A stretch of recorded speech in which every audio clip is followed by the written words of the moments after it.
All right, Get Interactive. We are live on X Spaces, on YouTube, on Facebook, and of course on myjoyonline.com. We are starting from the Ashanti Regional Capital, Kumasi, where President John Mahama has been assuring traders in the Central Business District of Adum who have lost their merchandise of government support.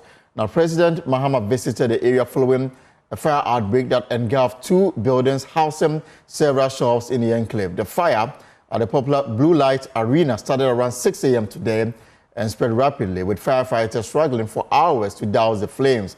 Eyewitnesses say the fire was triggered by a flickering electricity pole in the area, which sparked the blaze on top floor of one of the buildings.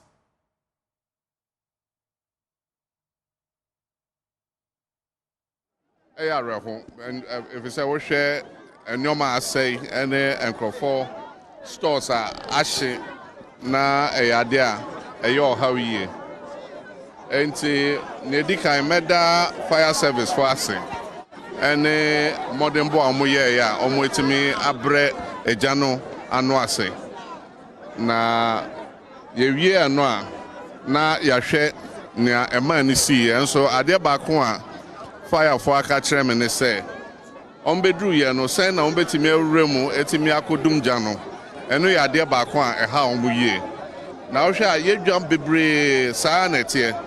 Enti eja to mo a say na fire for betimi edru ho etimi dum janentem no na abeye ohaw ama omo enti o se yefde di wesu anyansa na yehwe yedwa no da ye planning ye say na beye a bibi kosi a na etimi aso ano ntem enti ye ni minister ne edwadifo no ebeka ya ka kire nadmo se ombehwe na omompe emoa bi emfa mo omo kakra ye ni chief of staff nso bekasa nti nya Asante Regional Minister ene ombeka no na yahwe emoa yebetimi de aboa omo se na be ya omo so ombenya yi comfort kakra omo ene ohawa ato omo no se na be ya yebebre anu ase kakra and so senior mekan no say o si yehwe yedwane nyina na yehwe se na yebesiesie nyoma afa se na be ya bibi se sia enkosi sa achina biom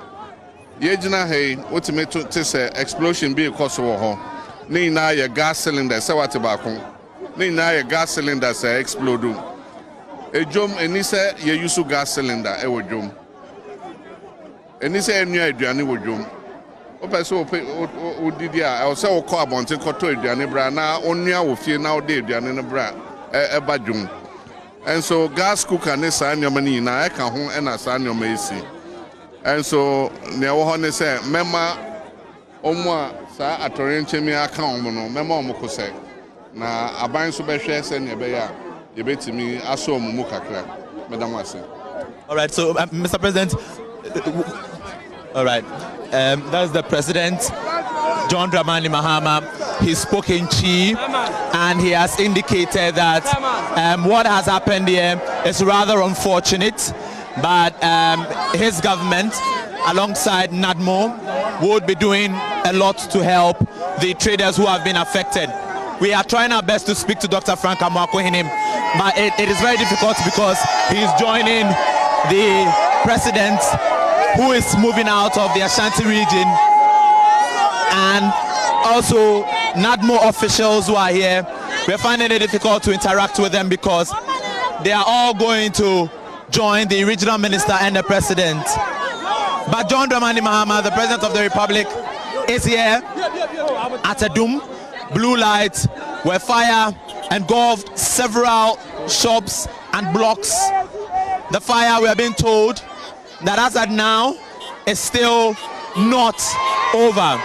These are traders cheering up the president. The traders are cheering up the president for being able to join them and speaking to them. Thank you very much. And so that's what you see on your screens here. The streets of Adum very busy, very tight, all because fire engulfed major parts of the Central Business District. We were unable to speak to the Ashanti Regional Minister, but earlier he had indicated that what had happened is rather unfortunate, and we also engaged traders who have been counting their losses. We also saw NADMO officials here, And from the indication that President John Mahama has given, that means that NADMO officials will be taking up the matter and giving out measures of help that would be laid out to the traders going forward. The president indicated that this is a lesson for all of us. What we've seen here today is an unfortunate situation, especially for the inner perimeter of Blue Light, where they are unable to get in. I mean, for the fire service, they're unable to get in to quench the fire from that end. And that is where the fire is actually spreading from. Moves from the Blue Lights, the inner perimeter, where the fire service is unable to enter, and then goes into other blocks opposite the Roman Hill. As I speak to you, those blocks have been affected by the outbreak. The fire that started from this block next to the Despite building moved all the way or swept through that block to the other blocks, moved to shops and blocks opposite the second phase of the KJTR Market project, and then moved to the other phase of the business district, the CBD, that is equally opposite the Roman Hill. It tells you the gravity of the outbreak and the situation that we're talking about. And also the inner perimeter, which is now facing severe outbreak, because that is where the fire tenders are unable to enter. And that is closer, much more closer to the Despite building, and up the Despite building is where we have Hello FM. Fortunately, that building is not experiencing or hasn't been touched by the outbreak, but the back of it is where the situation is dire. We've spoken to traders who say that this is very much unfortunate, as at 4 a.m. they started receiving calls that their shops had been engulfed by fire on a Friday morning. That is very, very severe. And the traders are still saying that despite efforts by the National Fire Service, their shops have been ravaged. They've been destroyed totally by the outbreak. And that has led to the regional minister, Frank Amwako-Hine, coming here early in the morning.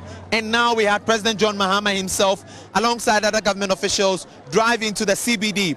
This is after the president launched the Tree for Life initiative. He had to come here quickly, indicating that upon his arrival, the regional minister had told him or prompted him about the outbreak.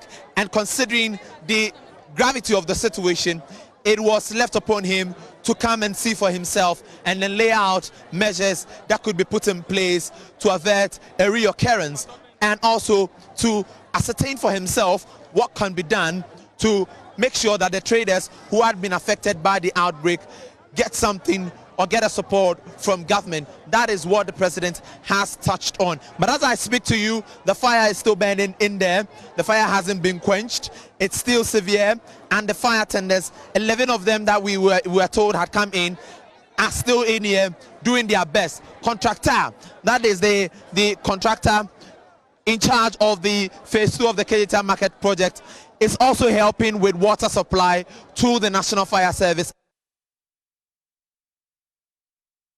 All right, so that was live from Kumasi. Early on, we will take you back to the Ashanti regional capital, Kumasi, to understand what the situation is at this very moment. But this is attracting the attention of the Ashanti regional caucus in Parliament. And they are calling on the Minister for Interior, who is also a member of the caucus, to take immediate action to investigate the alarming trend of market fires, especially in the Ashanti region, and implement concrete measures to prevent further devastation. Now, expressing frustration over the government's slow response, the caucus lamented the Ghana National Fire Service struggle to combat large-scale fire due to outdated equipment, inadequate water supply, and limited personnel. But with key commercial hubs like Swami Magazine, Kwadaso Wood Market, Konongo Mining Store recently gutted by fire, the caucus instead the Ashanti region, which is one of Ghana's major economic centers, cannot afford to endure these disasters without urgent intervention. The group is demanding that the government focus more attention on resourcing the Ghana National Fire Service to enhance its emergency response capabilities and protect businesses, livelihoods, and investments. Now, on the screen now is that statement that I just brought you from the Ashanti MPP Parliamentary Caucus in the Ashanti region. So there you have it on your screens now.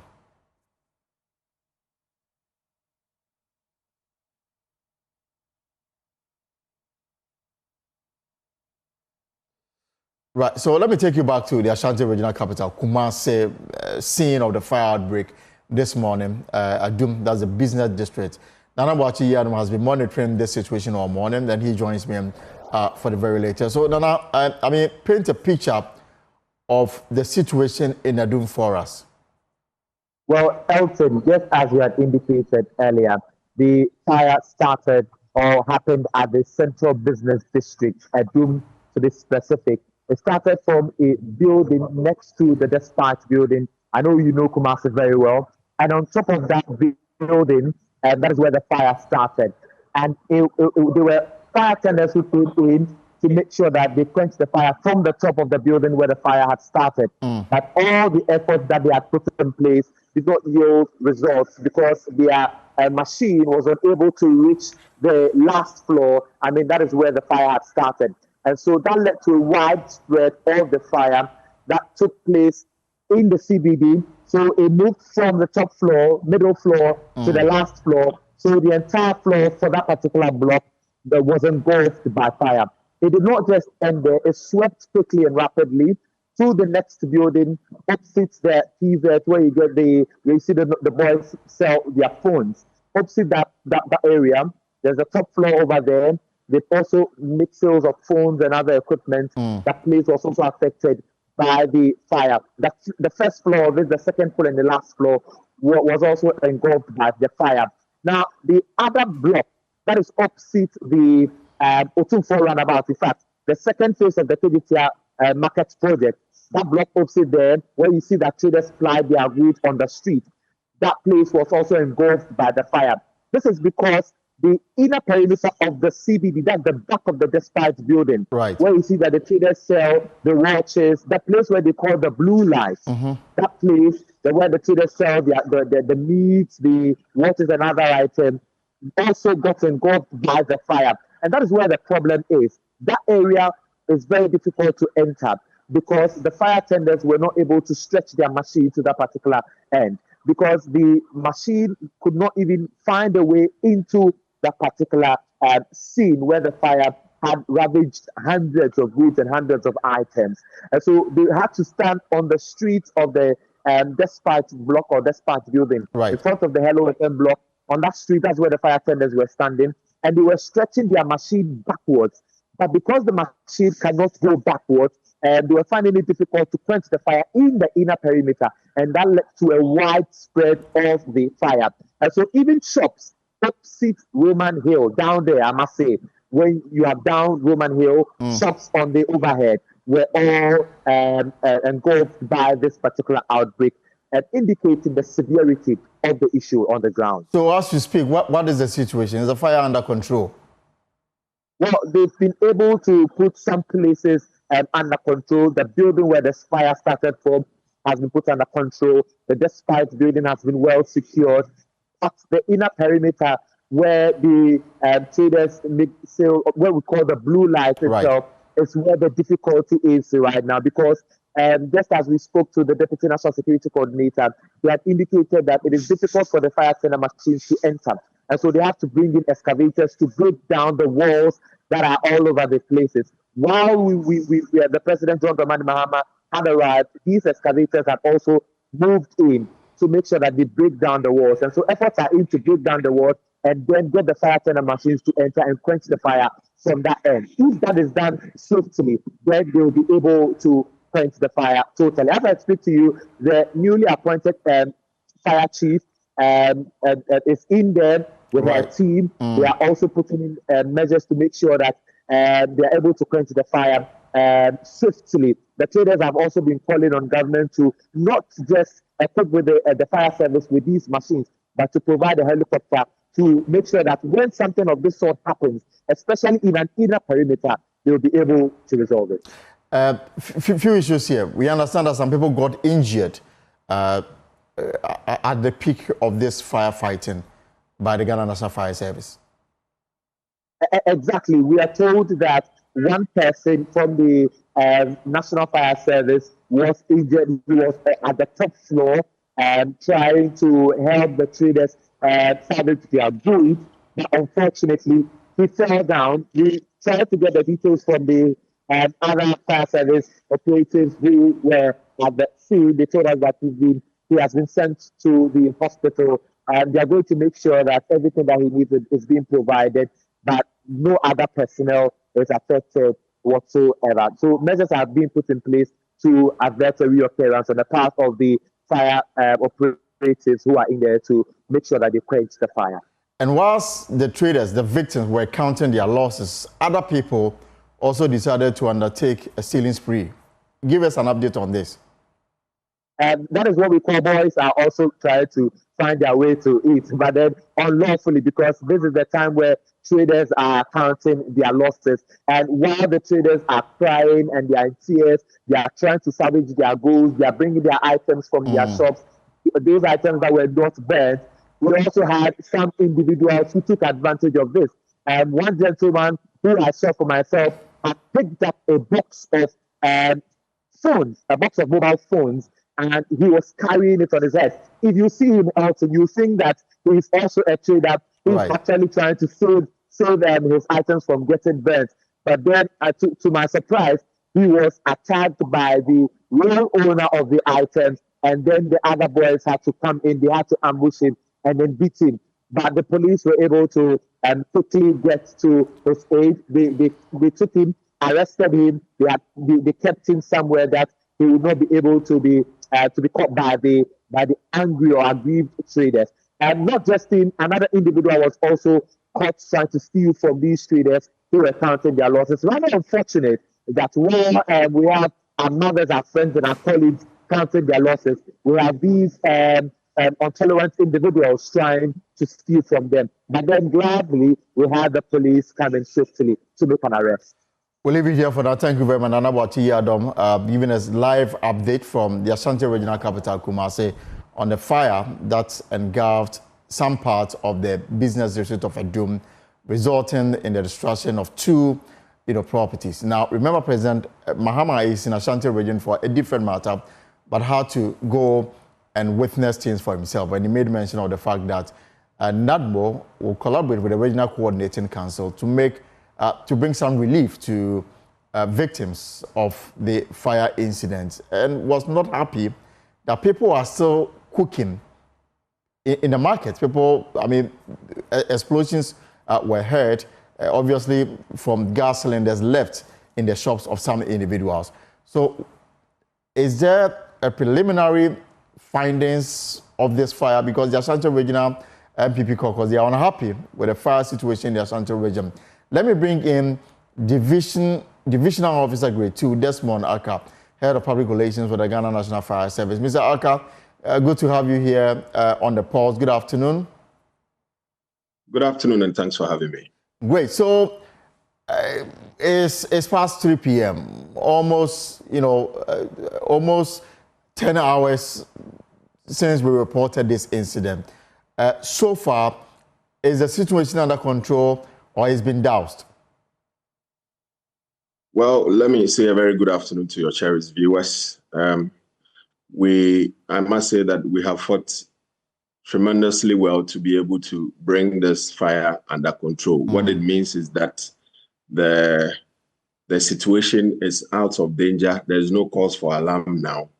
What we are currently doing is what we term overhaul, just to get to the various pockets of fire to ensure that we extinguish the fire totally. The unfortunate news here is that one of our men got injured whilst salvaging some property, and then one civilian also got injured. A falling debris fell on the person's head and was rushed to the hospital. I understand they are both in stable condition and there is no cause for alarm. And so the challenge that we faced in getting access to the exact spot of the fire really demands that now the fire service has to be seriously be retooled with modern firefighting and rescue equipment. Because if we had had those equipment, like the firefighting drones, with this accessibility challenge, we would have been able to get closer to the fire, to be able to apply the required extinguishing medium to be able to deal with the situation. Initially, we were struggling with locating effective hydrants around the area. immediate distance. So luckily for us, I know this area. This is a very congested area. Sure. So we had to get water from the new KJTR market, and that helped us. And with the help of our sisters from the police, and then some water tankers from the contractors, and those contractors responsible for the second phase of the KJTR redevelopment project. So because of that, we have been able to largely extinguish the fire on the affected building. That is the origin of fire, the building that was gutted initially and then extended the fire. So that is by way of an update on our side. All right. And currently, to the chief fire officer is also at the scene. I mean, she is very much aware of the situation, and she had to move in with the director of operations to assess the situation, and then also to ginger the firefighters who have worked tirelessly to bring the situation under control. It tells you how serious our top management takes this fire. All right. Let's now talk about the challenges that you face. Apart from accessibility issues, you referenced the fact that the nature of the fire requires something more than the equipment that you took to the place to bring it under control. Walk us through the challenges and why it's difficult for you to fight this kind of fires.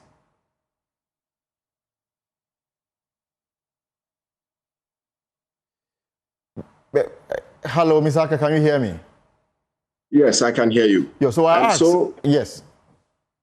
So the ideal situation is that for every fire situation, when we get there and after our initial size up, we should be able to get direct access to the fire. Once we are not getting direct access to the fire, it means technically that we have to lay more hoses. And the more hoses that you lay to be able to get closer to the fire, the more... We are having technical issues. I mean, the connection to him is beginning to act up. Let's see if we can re-establish better connection to... yes, I can hear you now. Please go on. And when that happens, effectively, you don't get the water, or that brings about delay. So with what we faced this morning,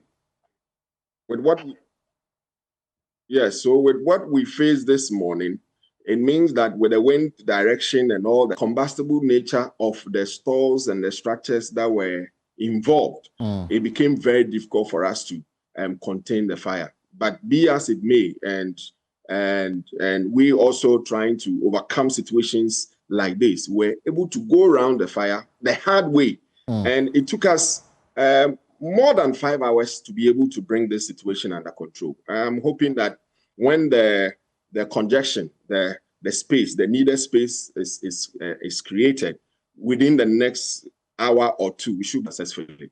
But beyond the creation of access so that it will facilitate your work more effectively, we are told that the fire tender closer to Adum is out of service. And we are also even told that even if there should be a fire outbreak at the Konfanoti Teaching Hospital, your response time will not be appropriate because the fire tender there also is out of service.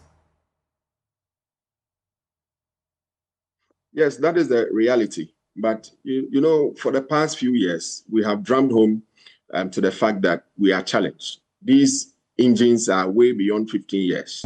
Ideally, they are supposed to be changed every 5 years, but that is not the case. So as and when they break down, we channel the little resources that we have in fixing them, and that is what we've been able to do. So even this one, the first tender had to come from Chapatre.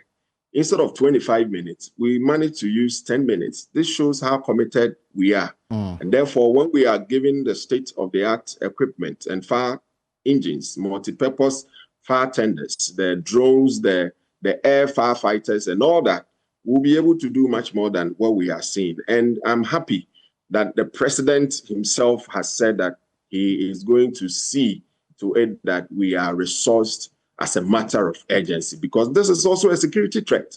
When the fire service is not able to protect people's investments and property, I mean, it goes against all of us. I mean, the economy is affected. So now the president has directed the NADMO to look for some resources to at least to help those who have been affected. So if these fires are prevented in the first place, if the fire service is well resourced, if we are given the needed resources in terms of boosting our awareness creation drive by providing us with more than enough utility vehicles mounted with PA systems, that is where we'll be able to go to every nook and cranny and then offer pragmatic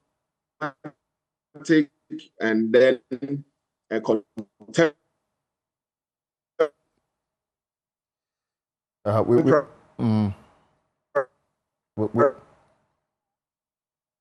we appear to be losing, but I have education, their responsibility to, and when the fires do occur, because having been empowered with the requisite training, they'll be able to deal with the situation such that the impact will not be as what we are seeing now.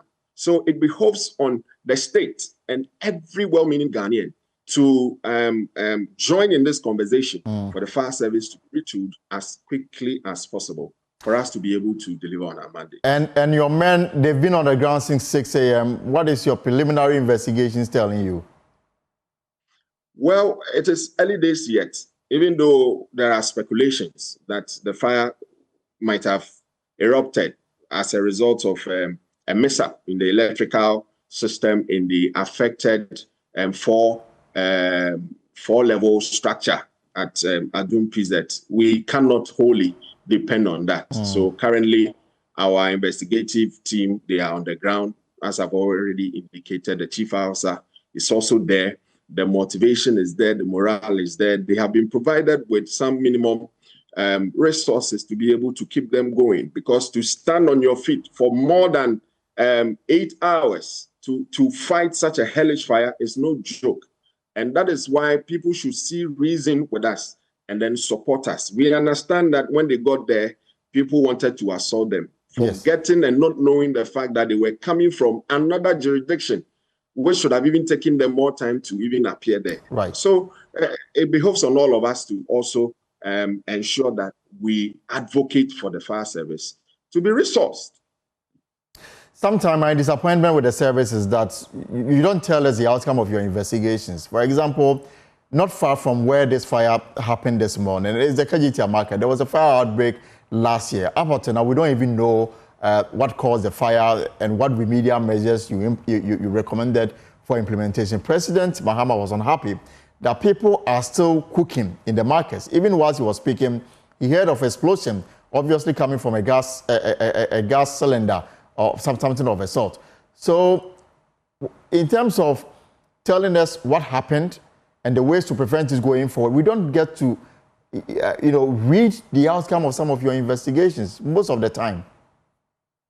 Elton, you'll bear with me that I have time and over again even appeared on your screens to be able to give some cogent fire safety education. And it is not just me, it is a whole team that has been up and doing with us. Every fire that we fight, every fire that is reported to us gets investigated, and the outcome is clearly stated in our report. It behoves on the property owner to request for it.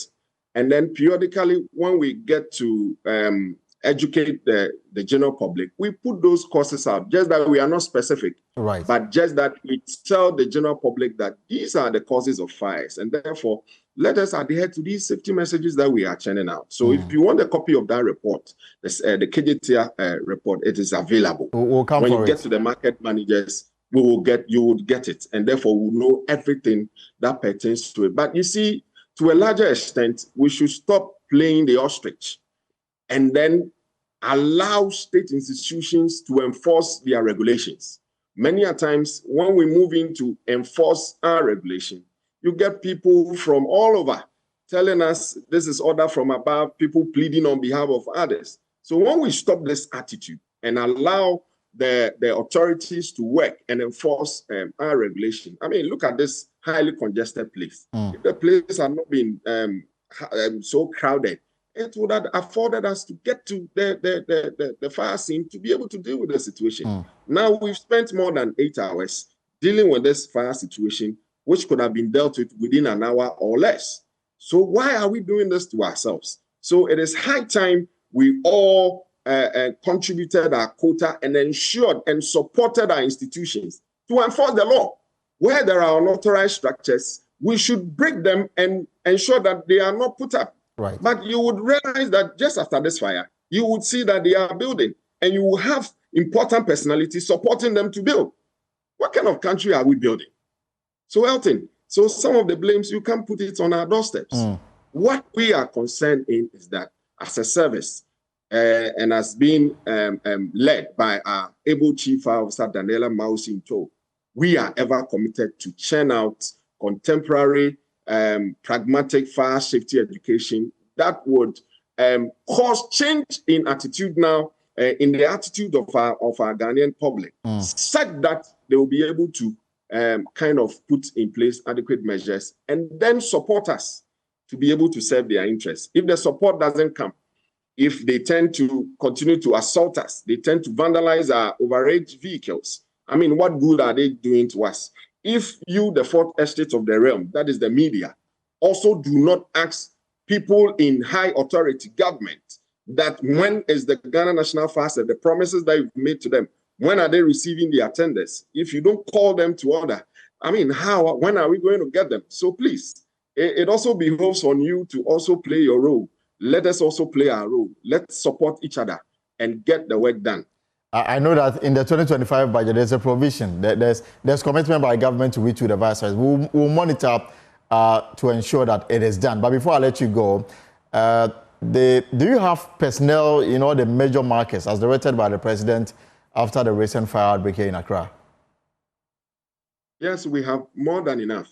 The issue is that every day between 6 p.m. and then 6 a.m. the next day, we have our team going on patrol. But the issue boils down to resources. Is this same tender that we have to move around to do this patrol, and knowing the attendant issues with them. It is not everywhere that has this tender. And therefore, what we have devised newly is that during the daytime, we also have the market task force and the education team that go there to engage them one-on-one. Even in the major markets, we also have some messages on tape where we give it to the information centers so that they play. Right. But even if people are trading and doing their stuff in the market, at least they are able to hear one or two, which they are able to inculcate in their daily lives. So I believe that by and large, if we are well-resourced, we'll be able to do this and do it more effectively to ensure that we nip these incessant commercial fires at bay. Let me leave you to enjoy the rest of your weekend. Thank you so much for talking to us this afternoon. That's the Head of Public Relations for the Ghana National Fire Service. Now, let me take you to Parliament because the minority in Parliament, they've warned it will not support government's plan to increase the rates of the growth and sustainability levy. Finance Minister Dr. Casey Alatoforsen in the 2025 budget announced that levy will increase from 1% to 3%. The Ghana Chamber of Mines has petitioned Parliament's Finance Committee to reconsider the proposed increase. Speaking on the floor of Parliament, Deputy Minority Leader Habib Idrisu announced a side's decision to vote against the increase. I realize that we'll be sitting on Monday, 24th.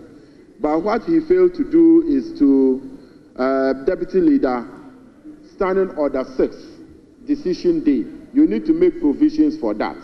Because it is not everything on that budget document and the financial bills that you have presented that we are going to support.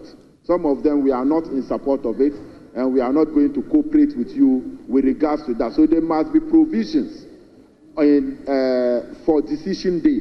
And if you look at Standing Order 6, it is clear there that you should make provisions for business statements. For instance, this your growth and sustainability levy. It is something we will not support. Definitely, you cannot be taxing people, excessive tax in the mining sector, which is the engine for growth, and you want us to support it. Definitely, there are some of the issues that we are definitely not going to support. And Mr. Speaker,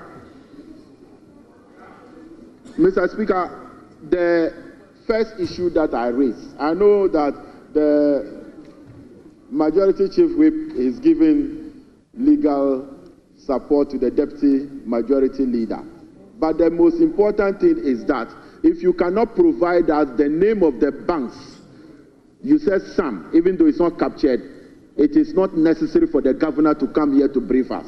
What the governor should concentrate now is the monetary policy, where he, as the governor, need to be able to work to control the cedi to the dollar, which is about 16 cedi to the dollar today. That is the work of the governor of Bank of Ghana.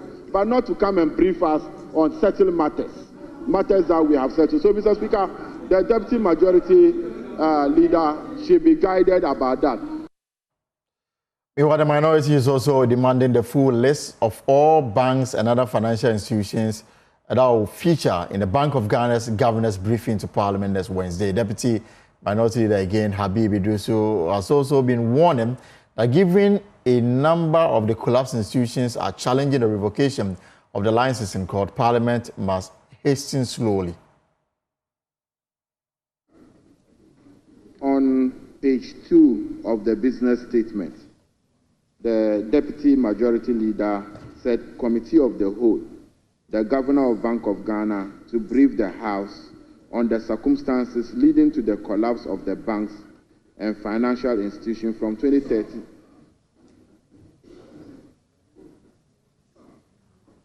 of the financial institution from 2013 to 2024.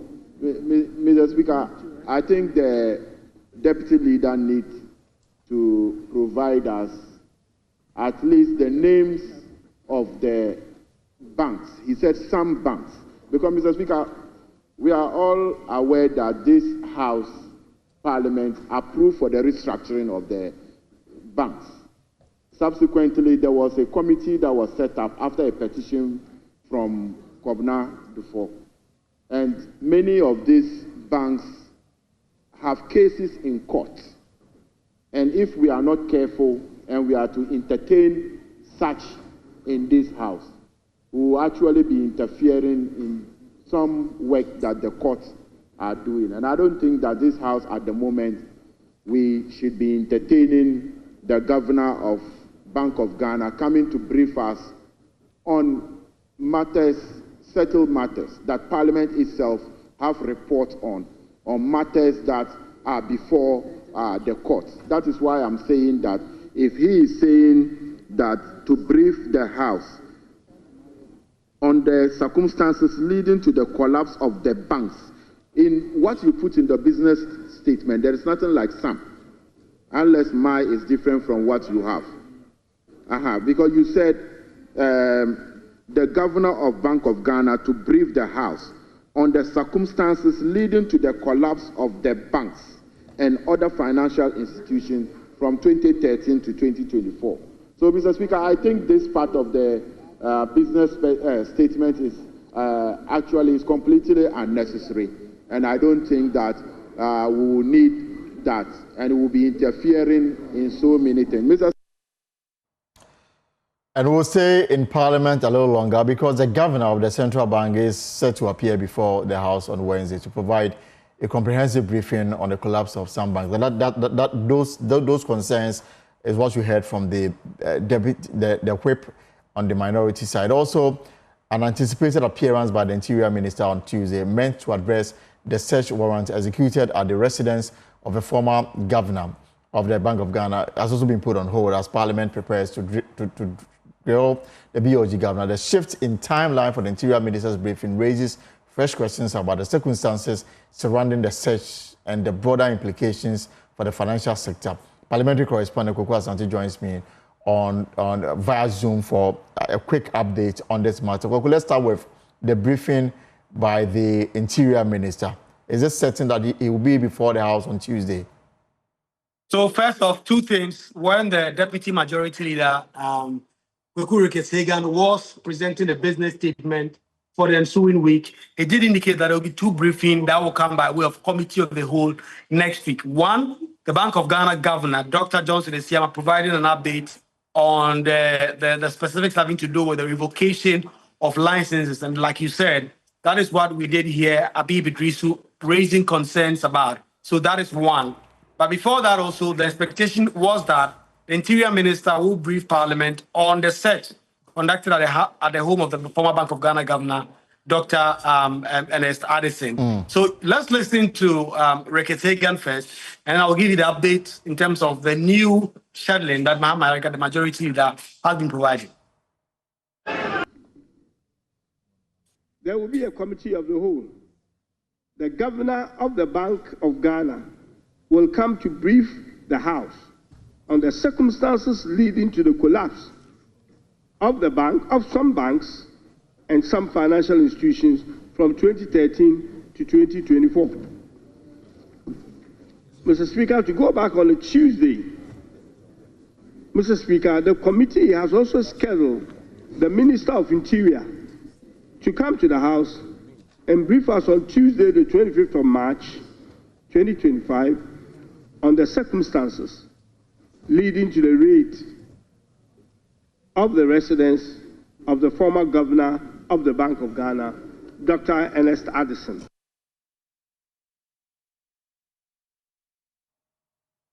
Right. So with this briefing, is it by question, or this is a decision taken by the minister to brief the House? The two issues will be by way of committee of the whole. The entire House will be briefed. When it comes to the Bank of Ghana issue, it is on the basis of some concerns raised by the minority leader at the business committee. That is the information put at the plenary, that it was the minority leader that requested that the Bank of Ghana governor provides that update to the House. Regarding the issue of Dr. Ernest, of the Interior Minister, we do not know yet how exactly that came by and who raised those issues at the business committee for that to be programmed.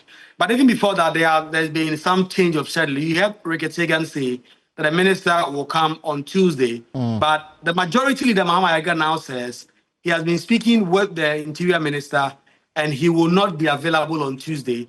And so a proper scheduling will be found within the week to deal with this. But Mahama Yaga has also been defending the search at the house of the former Bank of Ghana governor. He says it was not a raid and that it was a search conducted by way of a properly obtained warrant from a court, and he is not even happy that a clerk to their business committee did put in their report that there will be a raid. Listen to the majority leader on the floor. Item 6, briefing of the House.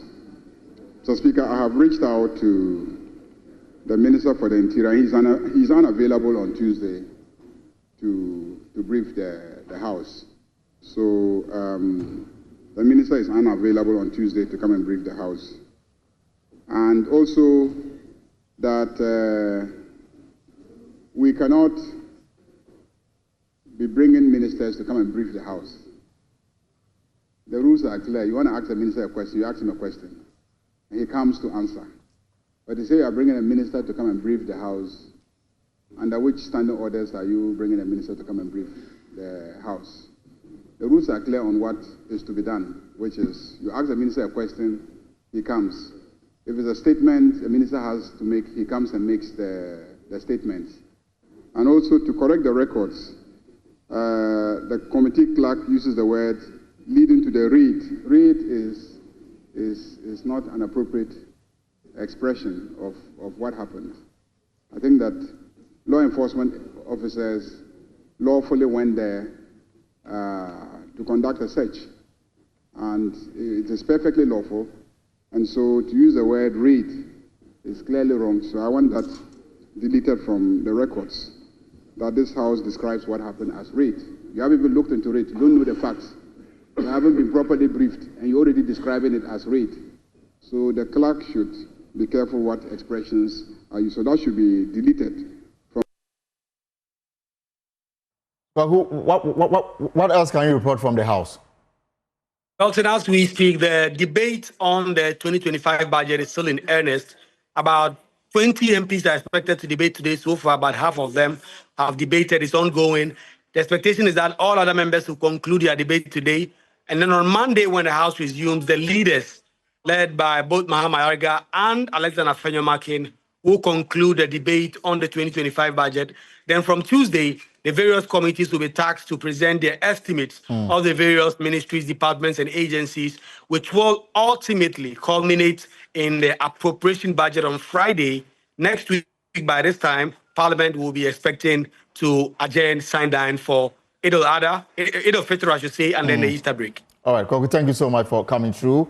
And just the latest on this raid that took place at the home of the former governor of the central bank, Dr. Ernest Addison. And of course, we are also learning the arrest of the Director General of the Ghana Signals Bureau, Kwabena Edubuahin, at the Kotoka International Airport yesterday upon his arrival from the United Kingdom. The Minister for the Interior, Mohammed Muntaka Mubarak, is assuring that any excesses identified in the ongoing race on the homes of former appointees will be addressed and punished accordingly. And we will have that video of him saying that on Joy News pretty shortly. But he is expected to be presented before Parliament somewhere next week to brief the House on what really is happening. Of course, we'll take a short break right here on the pulse. When we return, we'll talk about Boko and what President Mahama has been promising.